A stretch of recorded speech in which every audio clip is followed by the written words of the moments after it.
Welcome to the Azura Media Club, home of the Bad Girl Coven. I'm your Coven leader, Emily. Today we're talking about Indiana Jones and the Last Crusade. His very last adventure. No more Indiana Jones movies after this. You know, there's not two other ones or whatever. Anyway, at the time it was the Last Crusade in 1989, so.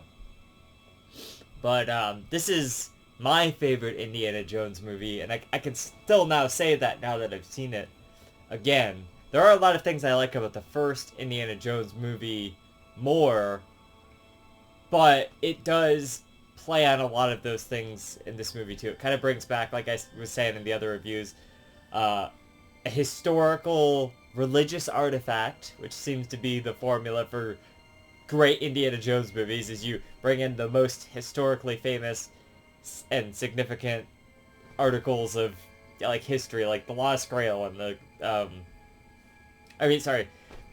Lost Grail. That's the first and the third movie combined. The Lost Ark and the Holy Grail. There's even a funny line in the movie where they're walking through this crypt or whatever, and they look at the wall, and the lady's like, what's this? And he's like, the Lost Ark. And she's like, are you sure? And he's like, yeah, I'm pretty sure. That always gets me, because it's like, yeah, I think he's pretty sure. It almost killed him a couple movies ago, you know, so. A lot of National Treasure inspiration in this movie. The whole father dynamic. Basically, the scene with his, like, there's a scene with his father that's, like, exactly the one where he's, like, telling him that he knows that he found the shield or whatever that has, like, the inscription on it. Is it the exact same scene as, like, I found the Charlotte, you know, from National Treasure. And I do want to talk about those movies. I still got to review Kingdom of the Crystal Skull. We'll see how I feel about it. But then I want to do the National Treasure movies and the show at some point. But as you may have already seen, that's the other review I already have, is Miraculous Ladybug Season 1. So I'm really ahead of my reviews. Anyway, so I'm also reviewing Ladybug at the same time, so I don't want to cheat on Ladybug by watching a new show. That's how I see it, I know. I'm so committed to getting through Ladybug. I'm already partway through season 2. Anyway, we're talking about Indiana Jones here, not Ladybug. That scene was the scene in that movie. Also, Solo, a Star Wars story. No, very unrelated to Indiana Jones, outside of the fact that Indiana Jones, Harrison Ford also played Han Solo. But in the movie Solo, there's a scene where he's gotta, like, it's at the beginning of the movie where he's gotta, like, go between two ships or, like, a narrow path or something. In this movie, there's also a scene where Harrison Ford says not to go directly through the two ships, but the lady does it anyway. And Elsa is her name. Yeah, like the, Frozen or whatever. She turns out to be a Nazi spy. Spoilers for Indiana Jones: The Last Crusade. Dude, have you not seen this movie? If you actually care about these spoilers, like, see the movie. It's so good.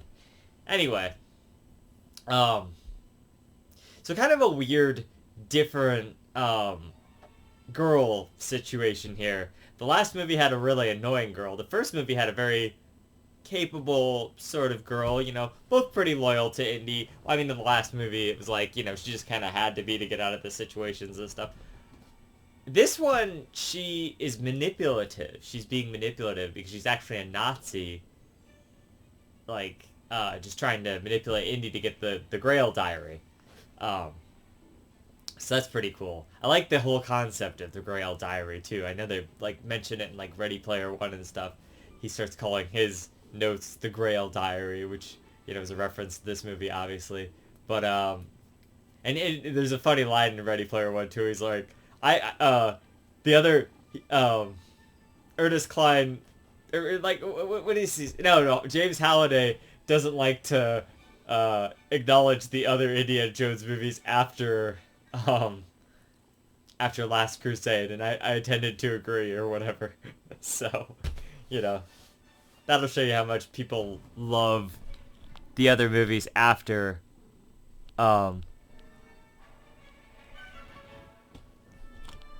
after this one. So, but anyway, it's funny because, you know, like, they say movies in the book, but, like, the fifth one hadn't come out yet. But it was announced. It was announced, like, almost right after the fourth movie. The thing went through production hell. Um, I still maintain it's not the worst movie I've ever seen, and not too bad. I mean, it's not great, but it's good enough, you know, so. But, and I can understand compared to these older movies, like, I feel like the first trilogy is, like, a really good trilogy, you know? Like, yeah, Temple of Doom's a little weak compared to the other two, which are just, like, fantastic movies, but it's still a great movie in its own right, you know? There's still a lot of things to love about Temple of Doom. It's more Indiana Jones, when that was a good thing to have, and not now when it's not a great thing to have, I guess. I don't know. They probably still could have done that. We're not talking about that. I'm so sidetracked. We were talking about Last Crusade, the best Indiana Jones movie. So it starts out, he's younger. He's a young Boy Scout Indy, as AVGN likes to say. And he's like exploring these caves or whatever.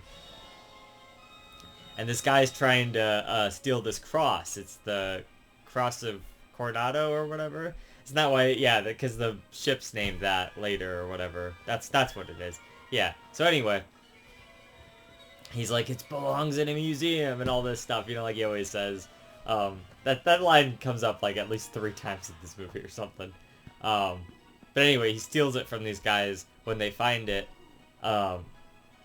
he runs off with it, and he almost gets away with it. There's a whole chase sequence there. That is, maybe I would cut it down just like slightly, that chase sequence, but that's a really good one. You know, you learn a lot of things about India. You get to see a lot of things start to come up. His fear of snakes, where he gets his whip, where he gets his hat at the end of the chase sequence, or whatever. The guy's like, you know, you lost today. And then he like hands him the hat. He like puts the hat on his head, and that's how he gets his hat. You know, so and he got the whip from like the lion taming part of the train or whatever. So that whole sequence is great. I love that. And it's a great setup because you see his dad working on the Grail stuff, which is a great setup for what they're talking about later. How he was like kind of never there for Indy, but he's like, oh, I gave you your privacy and whatnot. It's like, you know, kids sometimes a lot of times, honestly, they need somebody to guide them, somebody to be there for them, to take care of them. Which in this case, it seems he was not there to take care of Indy. At least that's how Indy sees it, you know. But he was doing important work, trying to track down the Holy Grail, and, you know, they do find it at the end of the movie, you know, but, like, was it worth it? I guess. But he does learn how important his son is to him later on. There's actually, it's the end of the tank sequence, which I also think could have been trimmed down significantly. That and the boat sequence are the two sequences. That one's not as long. The tank one is definitely the longest part. That needed to be trimmed a little bit. The boat part also felt a little long, but they get there in the end. Anyway, and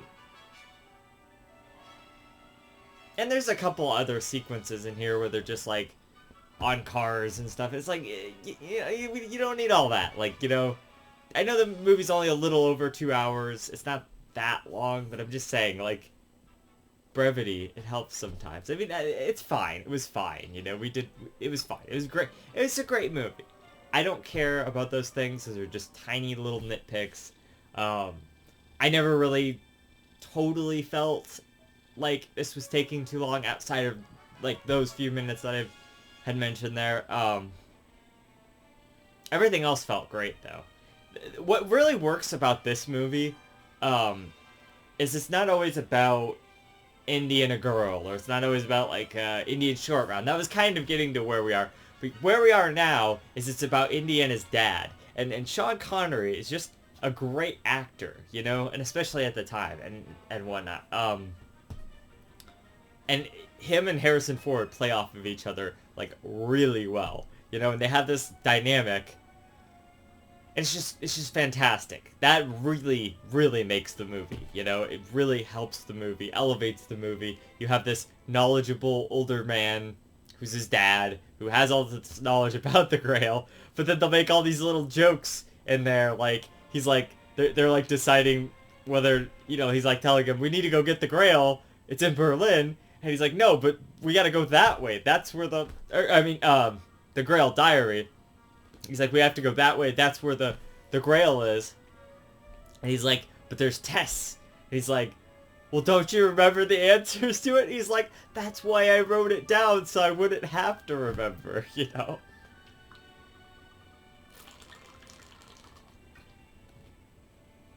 Stuff like that is good. And I appreciate that. No ticket, you know, that's another great classic line there.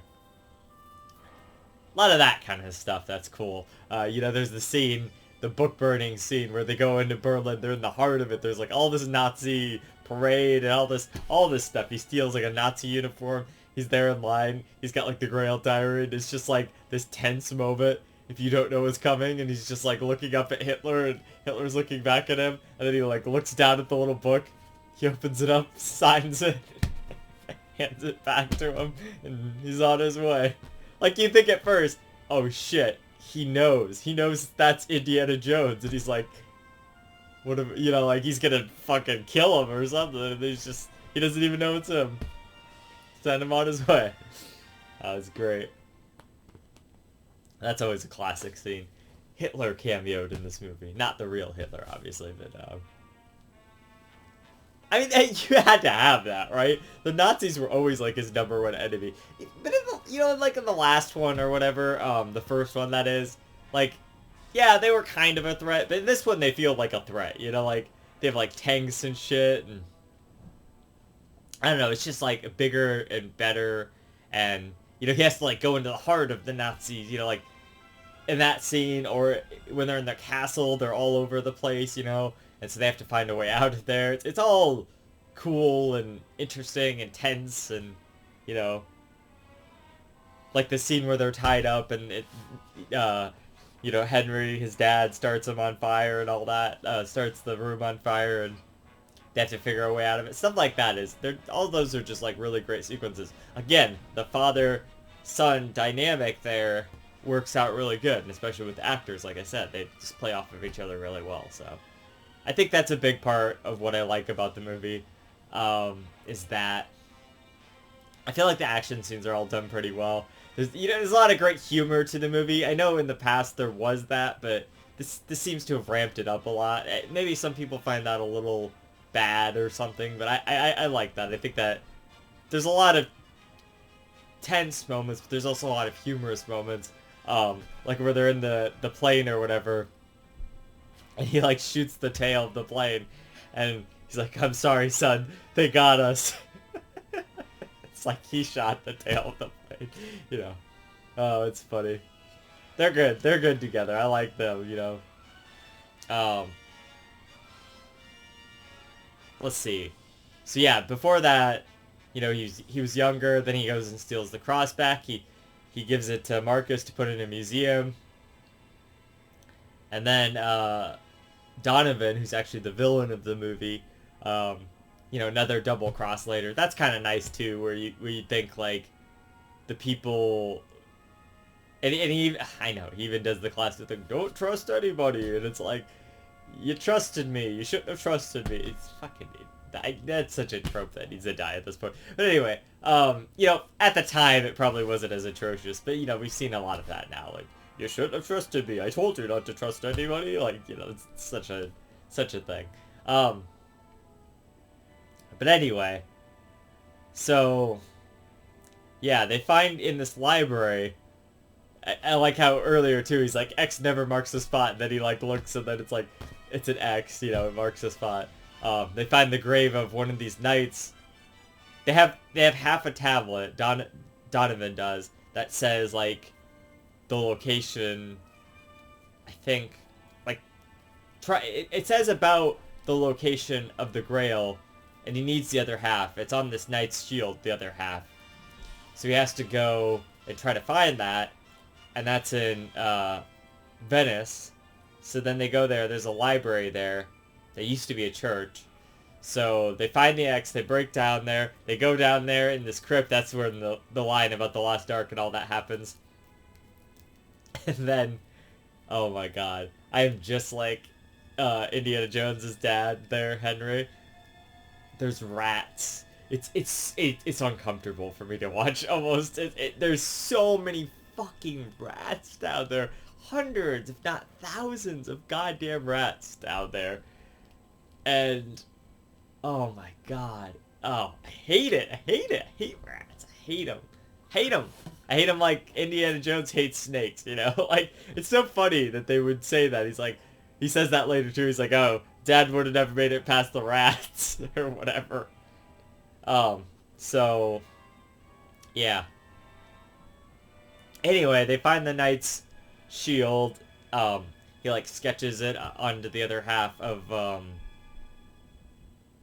like a piece of paper that like his dad had done half of the tablet, or he must have done, okay, I see what, yeah, never mind, don't listen to me, that's not what happened.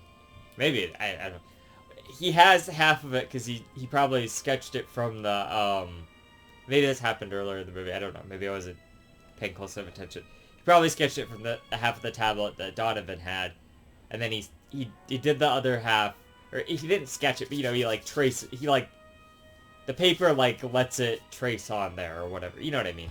So he gets the other half, or at least part of the other half, that says Alexandretta or whatever. So he knows where that is. It's not a city anymore, but like he knows where they built on top of it or whatnot. And that's the starting point that his father never knew. So he had all of the map like past there, and he knew about the mountains and the crescent-shaped canyon and all that, but he couldn't get there because he didn't know where to start, you know? And that's the starting spot. So then they know that. So, but then he's got to go to get his father, because he wants to save his father. That's kind of the whole thing that he wants here. So then there's the whole boat chase sequence, because these guys are like coming after him down in the crypt there. They like light what you think is water. I mean, you don't think it's water because he does say earlier it's petroleum. And then he lights it on fire and they're like under the thing and he finds a way out. And then they do that boat sequence. You find out that there's actually this group trying to protect the Grail, who actually come back later to help them after the tank sequence or mid-tank sequence or whatever. Before the tank sequence? I think it's actually before. Anyway, or I don't know, whatever, partway through that. Anyway, they're tasked with like keeping the Grail's location a secret, basically. And you know, Indiana Jones is like right on the trail of finding it. First, he's got to go get his dad, who's in a Nazi castle. You know, like, so he goes there. He like sneaks his way in, or he tries to pretend like he's a Scottish lord or something, and he, where's the tapestries or whatever, and he's like, if you're a Scottish lord, I'm Mickey Mouse or whatever, you know, there's that line. So so he's in there, and then he sees that there's Nazis in there. It's like one of their bases is this castle. So he's like looking around. He finds a room that's wired, so he thinks that's his dad's room. He like swings around, it breaks through there, and his dad hits him with a vase or whatever, and he's like, oh, Junior, and he's like, yes sir, or something like that. And then, you know, that's where that whole dynamic starts, and they get captured. They take the Grail diary, and there's missing pages with the map and all of that, and they're like, we know there's missing pages. And this is actually when they reveal that or like right before that, they reveal that the lady and Donovan are part of the Nazis, basically. So yeah, eventually they escape, but the Nazis are like chasing them. They take a motorcycle and get out of there, and there's a whole sequence with that. I mean, that goes on a little bit too, but I feel like that one doesn't go on that long. So I don't know. You know how I feel about these long ass like escape sequences. There's like at least 5 or so escape sequences in this fucking movie. And that's I feel like that's half of what Indiana Jones just is just escape sequences, you know, like um so I mean they're tense, they're good, they look great, they're fun, the music's always great in them. The music in this movie's great, by the way, and the visuals and whatnot are cool. Um, Lots of scene variety again, unlike Temple of Doom, which, as I said in that movie, not a bad thing. They chose to focus on one location. I thought that was cool. But here, you know, you're treasure hunting across the map again, which is great. You know, I always like that kind of thing, you know? Very worldwide treasure hunt or whatnot, so. Um, yeah, you know, eventually they get away, and like I said, they have to go back to Berlin to get the Grail, so he goes there, he gets it, and then they try to head off there, but, you know, like, there's the whole tank stuff and all of that, and they just keep chasing him, and he gives away their location. He's like, we're well out of range, and then he, like, blasts the car from behind him or whatever.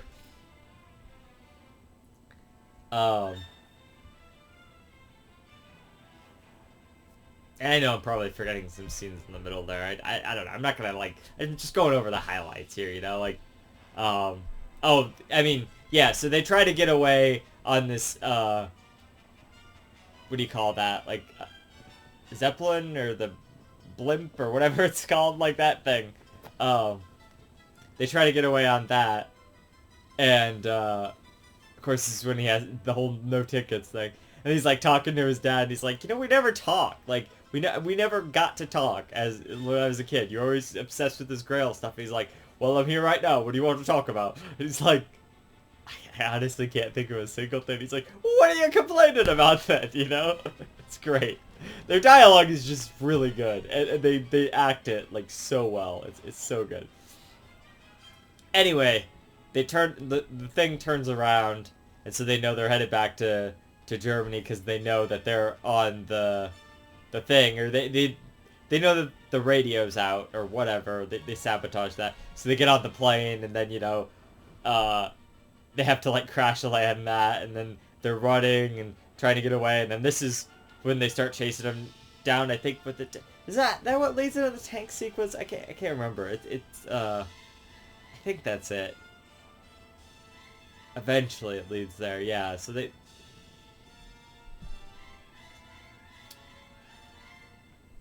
I don't know. Anyway, that tank sequence goes on for a long time. He has to save his dad from inside the tank and this and that.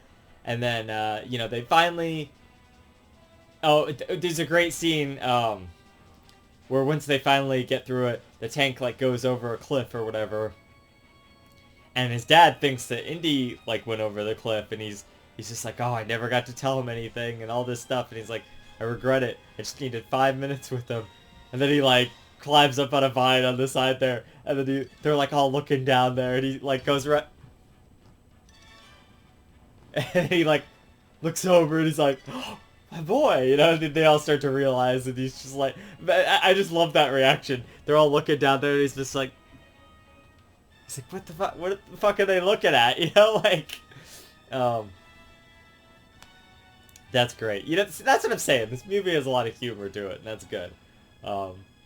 Not that it has to be a goddamn comedy or anything. I'm just saying, like, that was another good line where they're, like, at the thing talking about the trials and whatever. And he's like, ah, Jesus Christ. And he's like, slaps him. And he's like, don't take the Lord's name in vain, you know, or whatever he says. So that was great. Anyway, eventually they get to the temple after that, you know. And,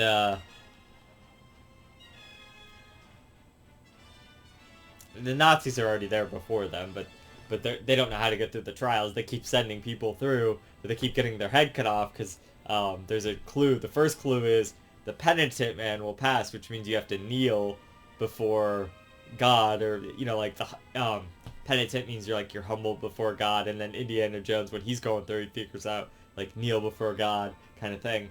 The second one... Oh, yeah, they shoot his dad, by the way, so he's, like, very motivated to go in there and get through the trials. Donovan shoots his dad, by the way. So, and then he's got like the second one. These are all like classic trials. Like I love that kind of thing. These are the kind of elements of Indiana Jones I like. The puzzle elements, the trials like that, these dangerous ass trials where you're just like, oh man, how's he gonna get through this? And he has to puzzle solve at the same time, and then it's like also, the action, of course, and the music and stuff, and the characters and all the adventure. It's great, But he has to spell God, but it's Jehovah, but somehow it starts with an I guess, in Latin or something. I don't remember. It's one of the, it's some other language, and he's like, oh, it starts with an I, so he has to remember that. He almost falls through. He gets the other side, and then the last test is a leap of faith, basically. And the whole time he's like, I don't believe in this magic mumbo jumbo, all of this stuff. Oh yeah, there's a funny scene earlier too where he's like, like when he's young, and he's like, there's a magic cart on the train. He's trying to escape the guys, so he uses this box, like a magic box, to get away, which is just funny because later on he's like, I don't believe in that magic hocus pocus mumbo jumbo or whatever. It's just funny. Anyway, later on, which is in the first movie, so it's actually before, but before in our world it came out, but later, as they're referencing that, they're calling back to that, or maybe not, but this is the character, this is what he believes, but his arc kind of comes full circle, which is great, because it's a leap of faith. He has to walk this path, but it's a huge chasm before him, and he's just like, I've got to do it, for my dad. Like, that's what he's thinking in his head, and he, like, steps out, and then he realizes there's a path, but it's like an optical illusion, so it looks like it's, like, in the wall there on the other side, or whatever. So it's, like, this great moment. He's like, and his dad, like, is saying, like, he has to believe, and it's like, so it's like, kind of comes full circle, like he does finally believe, so that's cool. And then he gets to the other side, and of course it's a classic scene where the knight is there, and he's like this old guy, like 700 years old. He's one of the 3 knights that originally found the Grail, and one of the other ones was the one with the shield, from earlier in the movie. But he's still there because he knows he's got the Holy Grail, and he's been there for like 700 years to protect the thing. And they decided that he needed to stay behind and protect it, but he's really old now, and he's just like, whatever, you pass this last trial, you find the Grail, you have to choose, and then that's it. You get to have the Grail at that point, but you can't take it past the seal out in the main room from earlier, so, which is what Elsa does, and the whole building starts to friggin' collapse. But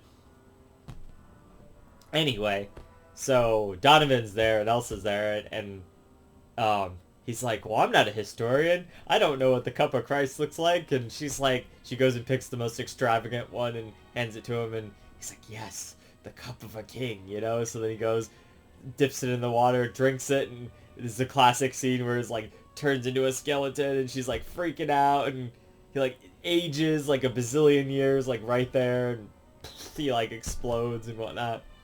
Crazy. He chose poorly, so, and then of course Indiana Jones, he knows that it was the cup of a carpenter, so it's gonna look less extravagant, less beautiful, so he goes and chooses the one that he thinks it's just like this, really beaten looking cup, and he takes it, he drinks from it, and he's like, he chose wisely. And he's like, but he can't take it past the seal, and so they try and take it, they get it out of there, he brings it back to heal his dad and whatnot, and but she tries to take it past to get it out of there, and it forms this big chasm as the building starts to collapse there, and she falls down there, and it's a lot like the moment in National Treasure. They definitely took inspiration from this moment where she's like hanging over the edge there, and the Grail's like over there. She's like, I can grab it, and you know, like in National Treasure, it's about the Declaration of Independence, and but anyway, it's a very similar moment. She like tries to grab it, and he's like, I can't. You gotta like. I can't hold on to your hand. You have to give me your other hand for me to grab you and bring it up. But she chooses her pursuit to get the Grail, and then she falls. And then she's dead. And then Indy finds himself in the same situation a couple minutes, like a 30 seconds later. He falls off too, and his dad has his hand, and he's like, Dad, I can get it. Like, you know, it's like the fucking ring, man. I tell you, like, you know, from Lord of the Rings, like, people want this fucking Grail, you know, really badly. And he's just like, he's like almost got it, and he's like, Junior, and then he like looks over, he's like, Indiana, or they're like, he looks over, he's like, let it go, son. And then he gives him his hand, and they get out of there, and you know, there's some kind of line about like what did you find in there, Dad, or something. And he's like, I don't know, I don't remember his exact response, but it's obvious he means like, I found how important you are to me, you know, like I found family, you know, essentially. That's not what he says, but that's the implication, is that like he finally has realized how much his son means to him, or whatever. And they hadn't talked before this movie in like 20 years or something, you know, so but they finally connected. They found something to connect over, you know, and that's good. So and you know, that's it. I mean, that's the movie, and then they ride off into the sunset, and it's beautiful, and you hear the Indiana Jones theme play, and it's amazing, you know. It's a great, perfect end to a perfect sort of trilogy about this character, and yeah, I mean, it's great, you know. It's my favorite Indiana Jones movie. I just feel like it does a lot of what the first movie does, and it does it even better in some regards, and you know, just amps up everything, you know. Everything is to the next level. Of course, you have Sean Connery. His dynamic with Harrison Ford is great. Their humor, their bickering back and forth, their problem solving together is great, you know, just following the clues and all of that. I mean, there's a lot of that in the first movie, but you know, here it's like a whole bigger thing, and you know, you're looking for the Holy Grail and all this stuff. It's like, you know, there's like a tangible reward, like everlasting life, you know. Like, I don't know what would happen if they found the Lost Ark. Like, is there something important and, you know, historically significant? But the Grail provides something even more than history, you know. It provides power, you know, in a sense. And so did the Ark, but I mean, that, you know, that was like a dangerous power. This is too, in the wrong hands, but so yeah, I don't know. Anyway, so I don't know, you know, like everyone knows the Holy Grail, so it's just like this really significant thing, and there's all these great scenes and just a lot of great stuff going on. Yeah, just a really good, really great Indiana Jones movie overall. Just a great movie in general. A good watch, you know. It's real fun, real action-packed, real whole package, you know. Everything's there. So yeah, I really enjoy it, you know. Music's great, the visuals are great, you know. You got all that. The story's really good, you know. Just everything about it is fun and awesome. So yeah, Last Crusade, 10 out of 10, you know. That's how it goes. I don't know what else to say except for that's it, right? That's all the Indiana Jones movies. I wish that was his complete adventures next time. Anyway, this is, you know, stick around, subscribe to join the Bad Girl Coven. Um, yeah, and until next time, never forget that magic comes from the heart. And I'll see you guys in the next one. Emily,